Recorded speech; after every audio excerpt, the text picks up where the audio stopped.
चढ़ावो मैया तोला फूल चढ़ावो।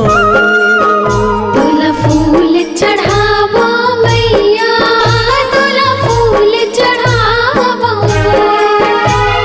तोर मंदिर ला गंगा मैया फूल पतियाले सजावो। तोला फूल चढ़ावो मैया तोला फूल चढ़ावो। तोला फूल चढ़ावो मैया तोला फूल चढ़ावो।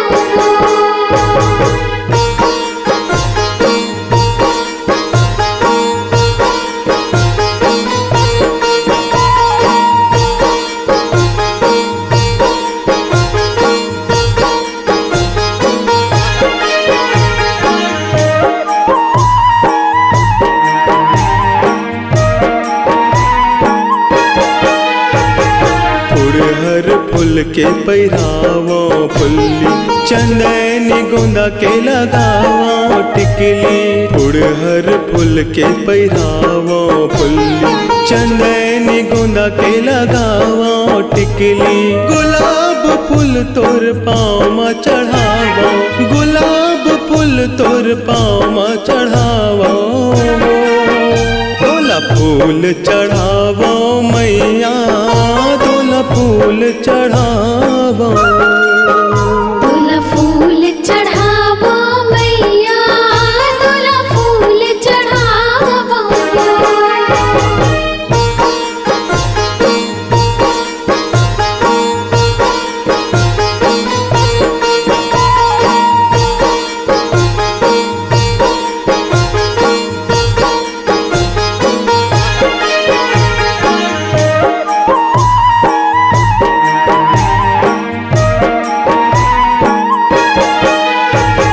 मोंगरा फूल के गजरा बनावो रात रानी के गजरा लगावो।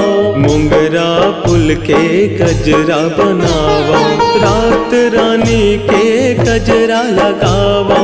कमाल फूल तोर हाथ धरावो। कमाल फूल तोर हाथ धरावो। तोला फूल चढ़ावो मैया तोला फूल चढ़ावो। तोला फूल चढ़ावो मैया तोला फूल चढ़ावो।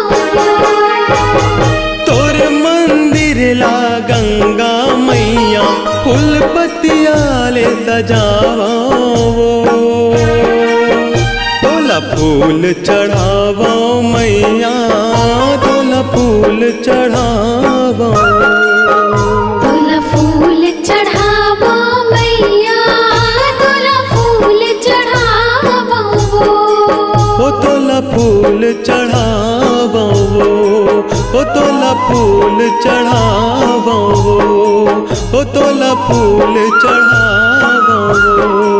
ओ तोला फूल चढ़ावो।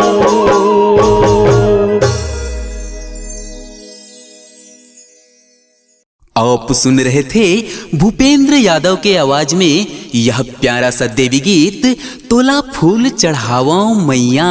अगर आप छत्तीसगढ़ी गीत संगीत सुनना पसंद करते हैं तो हमारे YouTube channel CG audio video को लाइक एवं सब्सक्राइब करें और नए अपडेट्स जानने के लिए बेल आइकन के घंटी को जरूर प्रेस करें।